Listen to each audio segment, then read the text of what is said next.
बात करने जा रहे हैं हम आज कॉस्ट कंसेप्ट की। किसकी?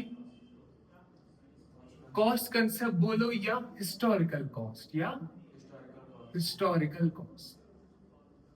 अब क्या बोलता है ये कॉस्ट कंसेप्ट या हिस्टोरिकल कॉस्ट? बहुत ही छोटा सा सिंपल सा साधारण सा ही कंसेप्ट है, समझते हैं क्या बोलता है। देखो, कॉस्ट कंसेप्ट कहता है कि भैया अगर कोई एसेट आप अपने बिजनेस में खरीदते हो, वर्ड्स पे ध्यान देना, क्या बोलता है? कोई भी एसेट जो बिजनेस के लिए खरीदा जाता है, अरे समझ आई बात की नहीं? उस एसेट को किस दाम पे दिखाया जाना चाहिए, उसके बारे में ये कंसेप्ट बात करता है। फॉर एग्जाम्पल यहां पे समझते हैं, एक एग्जाम्पल से समझते हैं। मान लो 1 जून 2025 को, समझ आई बात? इस दिन आपने मशीन खरीदी है। क्या खरीदी? आपने एक मशीन खरीदी। कितने की? मान लो 5 लाख रुपए की। कितने की मशीन खरीदी? सुनना अभी। अब 1 जून 2025 को आपने मशीन खरीदी, और ये जो 5 लाख है ना, इसको आप क्या कहोगे? अरे बोलो ना, क्या नाम दोगे? कॉस्ट है ना। ये इस मशीन का कॉस्ट है या नहीं है? लेकिन आपसे मैं पूछता हूं, क्या वक्त के चलते इस मशीन का वैल्यू सिर्फ 5 लाख रहेगा?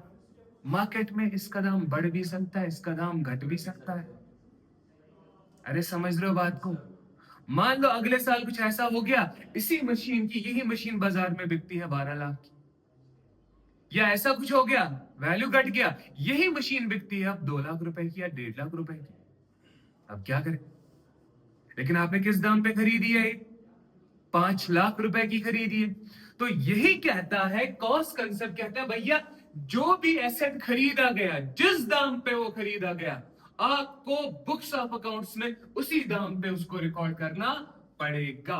और फर्दर जो सब्सिक्वेंट अकाउंटिंग है, क्या है?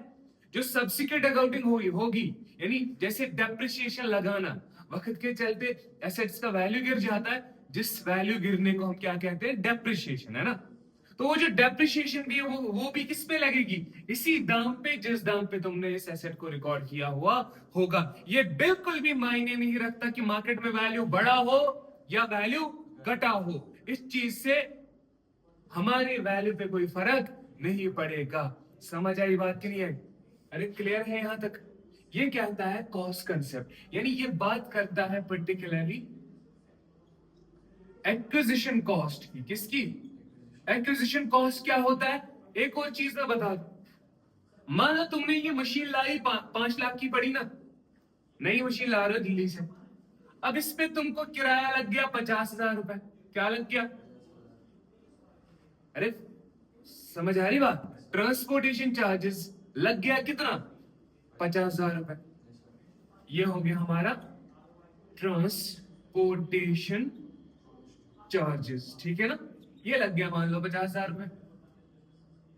जब तुम मशीन यहां पे लेके आए, तुमको एक मैकेनिक को बुलाना पड़ा, मैकेनिक ने तुमसे लिए 10,000 रुपए, तो इंस्टॉल करके दिया मैकेनिक ने, तो इंस्टॉलेशन चार्जेस। समझ आई बात की नहीं? अब इंस्टॉलेशन चार्जेस यानी मशीन को जोड़ देना। समझ आई बात? इंस्टॉल करके दी किसने? मैकेनिक ने, लेकिन उसने लिए तुमसे कितने? 10,000 रुपए लिए। अरे समझ आई बात की नहीं?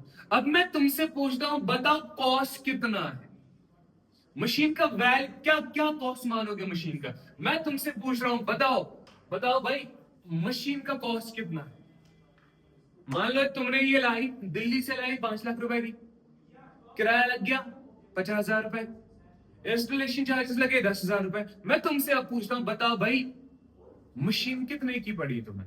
तुम 5 लाख बोलोगे या 5,60,000 बोलोगे? एग्जैक्टली क्या बोलोगे? 5,60,000 रुपए। क्या बोलोगे? तो यहां पे कॉस्ट क्या बना मशीन का? 5,60,000 रुपए। और अकाउंटिंग भी किस पे होगी? 5 लाख पे नहीं होगी, अब 5,60,000 पे। तो रूल क्या है? सिंपल सा फंडा है। कॉस्ट कंसेप्ट कहता है भैया एसेट्स को रिकॉर्ड करो उनके एक्विजिशन कॉस्ट पे। एक्विजिशन कॉस्ट का मतलब कि तुमको वो मशीन कितने की पड़ी।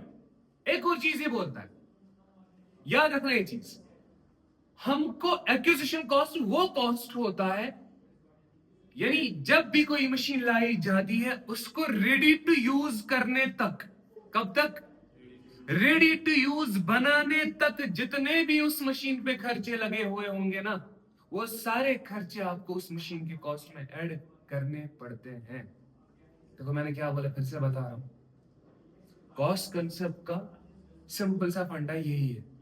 रेडी टू यूज होने तक किसी भी फिक्स्ड एसेट को खरीदने पे, किसी भी एसेट को, पर्टिकुलरली हम बात करते हैं जब भी कॉस्ट कंसेप्ट की बात करेंगे ना, फिक्स्ड एसेट की बात कर रहे हैं, ठीक है ना।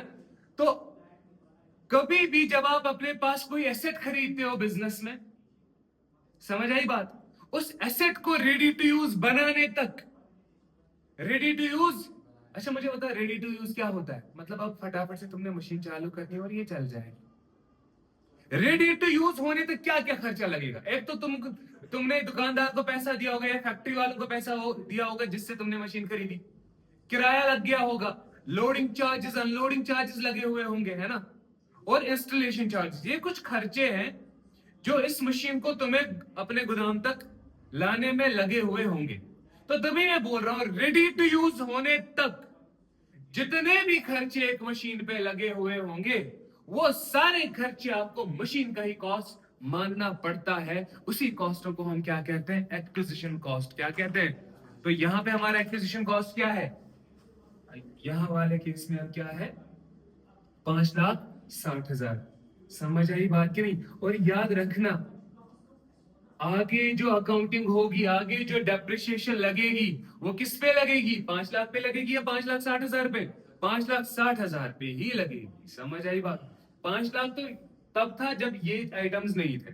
समझ आई बात? क्वेश्चन में अगर ये चीजें दी हुई होंगी तो आपको ये मानना क्या, ये ऐड ही करना पड़ेगा आपको मशीन के कॉस्ट में, मशीन हो या कोई भी फिक्स्ड एसेट हो। समझ आई बात? तो फटाफट से कॉस्ट कंसेप्ट क्या कहता है, या historical cost concept. Historical cost बोला ही क्यों जाता है? बिकॉज जिस दाम पे तुमने एक एसेट को खरीदा है उसी दाम पे तुमको उसको रिकॉर्ड करना पड़ता है, इर्रेस्पेक्टिव ऑफ कि चाहे वैल्यू उस मशीन का मार्केट में बढ़ा हो या मार्केट में उसका वैल्यू घटा हो, वो चीज यहां पे कंसिडर नहीं की जाती। दूसरी चीज, जब भी किसी मशीन का कॉस्ट देखा जाता है तो कॉस्ट में आपको रेडी टू यूज होने तक जितने भी सारे खर्चे हुए होते हैं, वो सारे खर्चे रेडी टू यूज होने तक वाले उसी मशीन या उसी एसेट के कॉस्ट में ऐड करने पड़ते हैं। तब जाके जो कॉस्ट बनता है उसको हम कहते हैं एक्विजिशन कॉस्ट या हिस्टोरिकल कॉस्ट या सिंपली कॉस्ट, और आगे जो सब्सिक्वेंट अकाउंटिंग है वो उसी कॉस्ट पे की जाती है। यहां तक बात आई? समझ तो बताओ, क्लियर है यहां तक? ओके।